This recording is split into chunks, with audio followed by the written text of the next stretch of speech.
Videos देखने के लिए सब्सक्राइब करें जनसत्ता.com, बेल आइकन दबाकर पाएं लेटेस्ट नोटिफिकेशंस।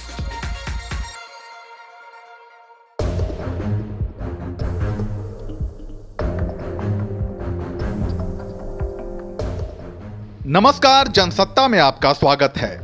भारतीय राजनीति में एक कहावत है कि दिल्ली की गद्दी का रास्ता यूपी की सियासत से होकर जाता है। वो यूपी जो न सिर्फ देश का सबसे ज्यादा आबादी वाला राज्य है, बल्कि सबसे ज्यादा 80 लोकसभा सीटें और 31 राज्यसभा सीटें इसी सूबे से आती हैं। यानी कि संसद के निचले सदन के साथ साथ अगर ऊपरी सदन में भी दबदबा बनाए रखना है तो यूपी विधानसभा की 403 सीटों में से ज्यादा पर कब्जा करना हर राजनीतिक दल की मजबूरी भी है और चाहत भी। यही वजह है कि 2022 के विधानसभा चुनावों में जीत हासिल करने के लिए हर दल की रणनीति तैयार हो चुकी है, फिर चाहे वो सत्ताधारी बीजेपी हो या विपक्षी दल सपा, बसपा और कांग्रेस। मजे की बात यह है कि इस बार सबकी रणनीति का केंद्र बिंदु है ब्राह्मण, किसान और मुसलमान वोट बैंक। आइए एक एक करके समझते हैं कि ब्राह्मण, किसान और मुसलमान की ये तिकड़ी 2022 में किस पार्टी का खेला कैसे बना या बिगाड़ सकते हैं।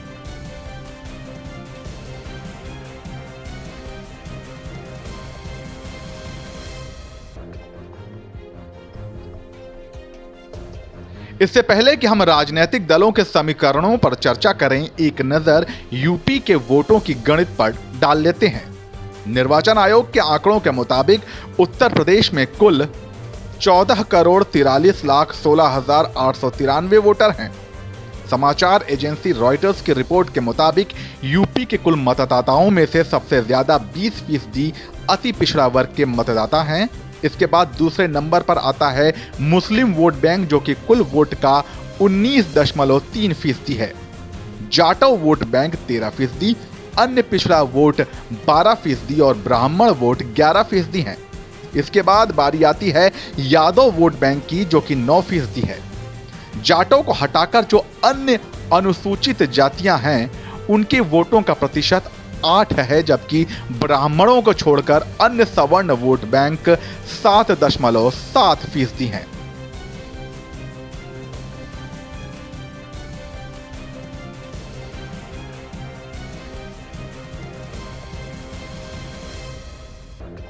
अब बात करते हैं कि कौन सी राजनीतिक पार्टी वोटों का हिसाब किताब कैसे लगा रही है। सबसे पहले नजर डालते हैं सत्ताधारी बीजेपी की चुनावी गणित पर। 2017 के विधानसभा चुनावों में 39.67% वोट शेयर और 312 विधानसभा सीटें हासिल करते हुए बीजेपी ने शानदार प्रदर्शन किया था। राजनीतिक पंडित मानते हैं कि सामाजिक समरसता का नारा देकर बीजेपी ने बीएसपी के दलित वोट बैंक में से जाटव को छोड़कर अति दलित वोटों का बड़ा हिस्सा अपने पाले में कर लिया, जो कि करीब 8% है। इसी तरह केशव प्रसाद मौर्य और अनुप्रिया पटेल की बदौलत यादव छोड़कर अति पिछड़ा और अन्य पिछड़ा वर्ग के भी बड़े हिस्से को बीजेपी अपने पाले में करने में कामयाब रही, जो मिलकर 32% होते हैं। इसके अलावा ब्राह्मणों ने भी अपना आशीर्वाद 2017 में बीजेपी को बड़ी तादाद में दिया और नतीजा सबके सामने है।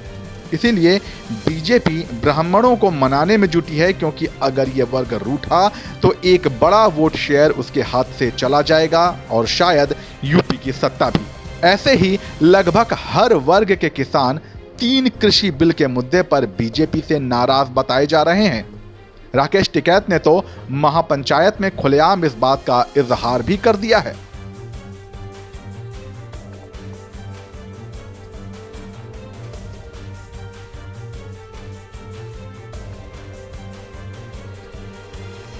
2017 के विधानसभा चुनावों में 19 सीटें और 22.23% वोट शेयर पाने वाली बीएसपी ये मानकर चल रही है कि 13% परंपरागत जाटव वोट उसके खाते में ही रहेंगे।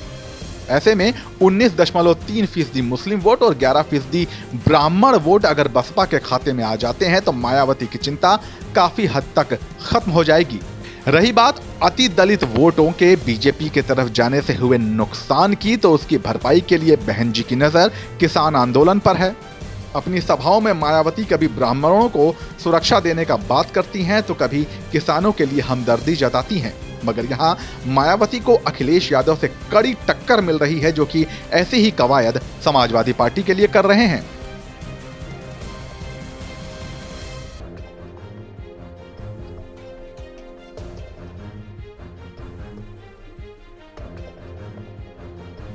किसी समय में मुलायम सिंह यादव के MY यानी कि मुस्लिम यादव समीकरण ने सूबे की सियासत में तूफान ला दिया था। मगर उस वक्त बात कुछ और थी, क्योंकि मुलायम को पूरे पिछड़ा वर्ग का निर्विवाद नेता माना जाता था। मगर बीजेपी ने सोशल इंजीनियरिंग करते हुए पिछड़े में से अति पिछड़ा और अन्य पिछड़ा को अलग क्या किया, सारा समीकरण ही बदल गया। ऐसे में 2022 के विधानसभा चुनावों से पहले अखिलेश यादव 19.3% मुस्लिम और 11% ब्राह्मण वोटों को 9% यादव वोट बैंक के साथ मिलाकर एक पुख्ता आधार तैयार करने में जुटे हैं। यही वजह है कि यूपी पुलिस के बहाने कभी वो ब्राह्मणों और मुसलमानों पर ज्यादती किए जाने का आरोप लगाते हैं तो कभी भगवान परशुराम के प्रति अपने प्यार का खुलेआम इजहार करते नजर आते हैं।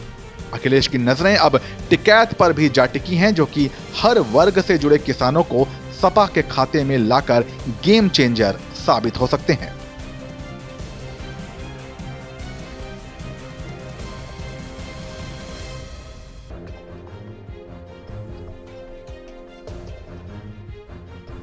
किसी समय में सवर्ण और मुस्लिम वोट कांग्रेस का आधार माने जाते थे, लेकिन 1989 के बाद से सवर्ण और 1992 के बाद से यूपी का मुसलमान मानो कांग्रेस से नाराज हो गया। नतीजा, कभी दशकों तक यूपी की सत्ता पर कब्जा जमाने वाली कांग्रेस पार्टी 2017 में महज 7 सीटों और 6.25% वोट शेयर तक सिमट गई। अब राहुल गांधी और प्रियंका गांधी की जोड़ी किसान आंदोलन का समर्थन करने के बहाने खोई जमीन को दोबारा हासिल करने में जुटी है। अब उसे कितनी कामयाबी मिलती है, यह एक बड़ा सवाल है। आप इस बारे में क्या सोचते हैं, हमें कमेंट सेक्शन में लिखकर बताइए और यूपी विधानसभा चुनावों से जुड़ी हर खबर के लिए बने रहिए जनसत्ता के साथ।